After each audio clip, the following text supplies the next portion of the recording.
We have with us Dinesh Balachandran, Head of Equity at SBI Mutual Fund. Dinesh, thank you so much for joining me at the Mutual Fund Summit. How are you feeling? No, good. Looks like a very lively atmosphere out here. So happy to be here. Okay, so we're going to ask you some quick questions. Sure. And you have to keep your answers crisp. Okay. I'll try my best.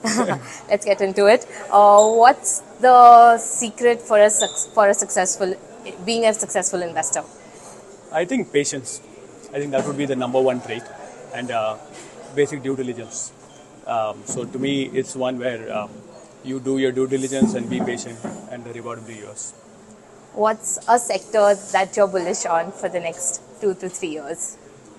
Right now, no particular sector stands out, to be honest. But when I try to think about in terms of cyclical sectors versus defensive sectors, I still think cyclical sectors are likely to outperform. But within that, there honestly aren't any great opportunities at this point.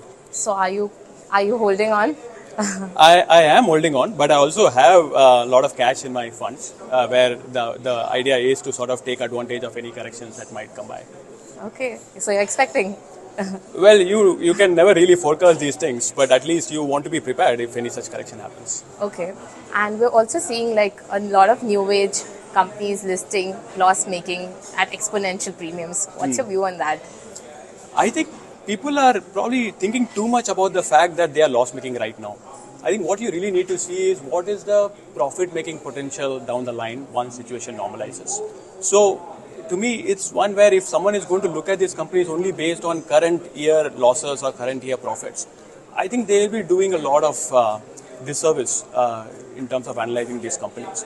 So while there is froth, I will not deny that, but at the same time, I think to write off this entire space just because they are loss making right now, that also seems way too extreme in my opinion. Okay, and what are 3 red flags in a company that you can't ignore?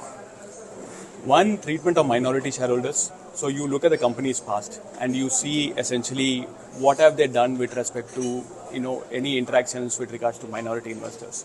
There have been many companies where the minority investors have been taken for a ride. For me, that is a big red flag. So I will not invest in that company no matter what if they've taken the minority investors for granted in the past. That's number one. Number two is you want to see cash flows at the end of the day.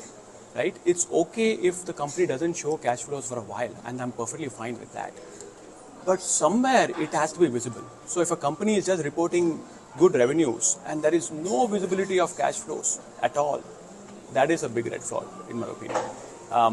And number 3, like we have this forensic framework, which tries to take into account related party transactions, the kind of auditors that the company has. So based on that, we also sort of decide whether a company is sort of worth investing in or we should just give it a pass. All right. And what's your personal mantra on investing? I manage the SBI Contra Fund. So for me, being contrarian is just who I am. And I think it pays to be contrarian. It pays to sort of be cautious when others are greedy, and it pays to be greedy when others are cautious. So that's basically who I am and what I do in some sense. So what's your biggest contra bet? Right now, the biggest contra bet is cash, to be honest, because there really aren't too many great opportunities at this point. So cash is a good place to be in for the time being. All right. On that note, thank you so much for joining us here. Great. Have Thanks a great for having evening. me over again.